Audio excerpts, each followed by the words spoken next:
प्यारे दोस्तों, मस्जिद और वहाँ नमाज अदा करने के लिए एक लड़के की कहानी आपको बताई जाएगी, जिसे सुनकर हर ईमान रखने वाला शख्स सुभान अल्लाह कह उठेगा। और आज हम आपको बताएंगे कि जब किसी अल्लाह वाले पर कोई मुश्किल आ जाए तो अल्लाह कैसे अपने बंदे की मदद करने के लिए कोई ना कोई वसीला ज़रूर पैदा कर देता है। जब पुलिस वालों ने अल्लाह की मदद देखी तो वो भी हैरान रह गए और सुभान अल्लाह कह उठे। प्यारे दोस्तों, ये वीडियो बहुत ही ज़्यादा प्यारी होने वाली है, आप इसे आखिर तक देखते रहिए।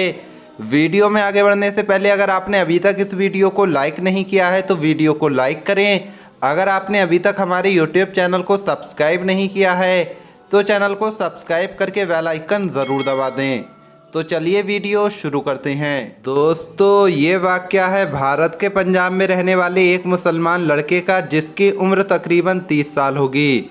ये नौजवान 5 वक्त का नमाजी था और नमाज को उसके वक्त पर अदा करता था और कोशिश ये करता था कि 5 वक्त की नमाज ये मस्जिद में जाकर ही अदा करे, और इसी वजह से उसके दिन का ज़्यादातर वक्त मस्जिद में ही गुजरता था।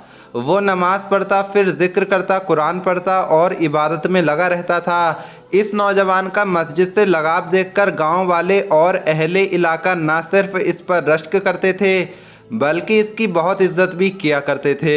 ये लड़का बहुत ही ज़्यादा सिंपल और साफ ज़बान वाला था, जो दिल में होता था वही ज़बान पर होता था, इसलिए गांव के लोग इसके अखलाक के दीवाने थे।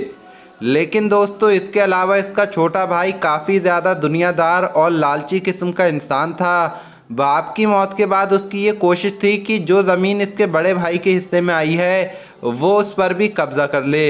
अब उसकी हर वक्त ये कोशिश रहती थी कि किसी तरह से वो बड़े भाई को चकमा देकर उसकी ज़मीन को हड़प ले, मगर वो अभी तक इसमें कामयाब नहीं हो सका था। दोस्तों, छोटे भाई ने सोचा कि मैं अपने बड़े भाई को, जो इसकी सबसे पसंदीदा जगह यानी मस्जिद है, अगर मैं इसे वहाँ जाने से रोक लूँ और उसके बदले में ज़मीन मांगूँ तो मेरा काम बन सकता है, और ये खुद ही मजबूर होकर मुझे ज़मीन देने के लिए तैयार हो जाएगा। क्योंकि वो ये बात अच्छी तरह से जानता था कि उसके भाई को दुनिया में अगर कोई चीज़ सबसे ज़्यादा प्यारी है तो वो मस्जिद है, और वो दुनिया में कुछ भी छोड़ सकता है लेकिन मस्जिद जाना नहीं छोड़ सकता, और इसके लिए वो कोई भी कीमत अदा कर सकता है। आखिरकार इस छोटे भाई ने सोचा कि मेरा बड़ा भाई मस्जिद तो ज़रूर जाएगा, तो क्यों ना इसी बात का फ़ायदा उठाया जाए, और फिर इसने एक प्लान बनाना शुरू कर दिया, जिसका मकसद ये था कि वो किस तरह से अपने बड़े भाई को मजबूर करके उसके ज़मीन के हिस्से को भी छीन ले।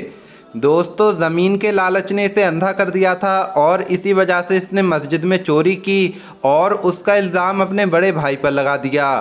अगले दिन जब बड़ा भाई नमाज अदा करने के लिए मस्जिद जाने को अपने घर से निकला तो उसने कुछ अजीब सा महसूस किया। उसे कुछ नहीं पता था कि अब उसके साथ क्या होने वाला है। उसे ये महसूस हुआ कि कुछ लोग उसका पीछा कर रहे हैं, लेकिन वो मस्जिद की तरफ बढ़ता गया क्योंकि उसकी नमाज को देर हो रही थी और वो ये नहीं चाहता था कि किसी भी सूरत में उसकी जमात छूट जाए। और जैसे ही वो मस्जिद में दाखिल होने लगा तो पुलिस ने उसे रोक लिया और अंदर दाखिल होने से मना कर दिया। ये देखकर वो घबरा गया और सवाल करने लगा कि मुझे मस्जिद में जाने क्यों नहीं देते हो, क्या वजह है, मुझे क्यों रोक रखा है। तो पुलिस ने कहा कि तुम्हारे ऊपर मस्जिद का कीमती सामान चोरी करने का इल्ज़ाम है, इसलिए आप मस्जिद में दाखिल नहीं हो सकते।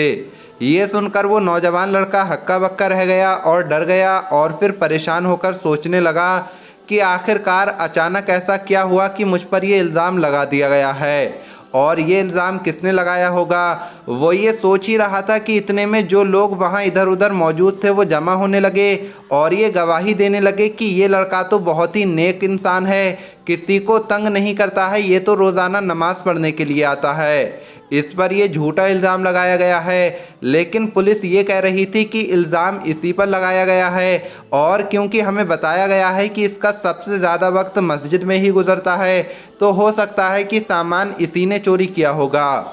दोस्तों, वो लड़का परेशान होकर पहले तो अपनी बहुत सफाई देता रहा, लेकिन फिर जब पुलिस ने उसकी एक भी बात ना सुनी तो वो वहीं ज़मीन पर बैठ गया और अल्लाह को याद करने लगा कि या अल्लाह, मेरी मदद कर, इस मुश्किल वक्त से और झूठे इल्ज़ाम से मुझे बचा ले। दोस्तों, इसके बाद उसका छोटा भाई आया और उसे एक तरफ ले जाकर कहने लगा, ये सब मेरा किया धरा है, अगर तुम मुझे अपनी ज़मीन दे दो तो ठीक है, मैं वो सामान तुम्हें देकर बचा लूँगा, लेकिन अगर तुम ऐसा नहीं करते हो तो फिर तुम सीधा जेल जाओगे। अभी वो ये बात कह ही रहा था कि अचानक एक बंदर आकर उसके सामने खड़ा हो जाता है और हैरत की बात तो ये होती है कि उस बंदर के हाथ में वही कीमती सामान होता है जो मस्जिद से चोरी हो गया था।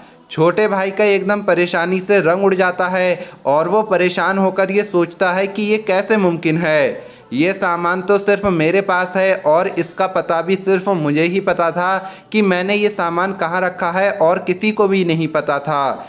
लेकिन अब ये सामान इस बंदर के पास कहाँ से आया, ये सोचते हुए वो फ़ौरन भागकर अपने घर जाता है और जाकर चेक करता है।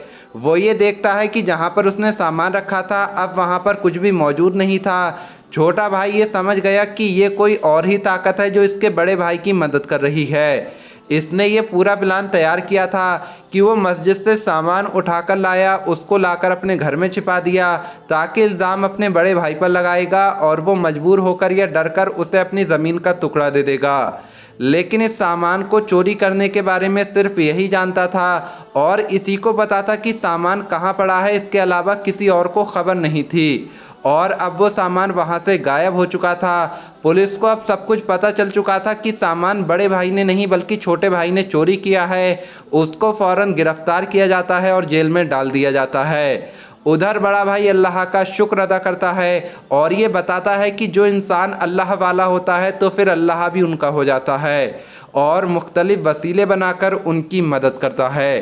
प्यारे दोस्तों, आज की इस वीडियो में इतना ही। अल्लाह हाफिज़।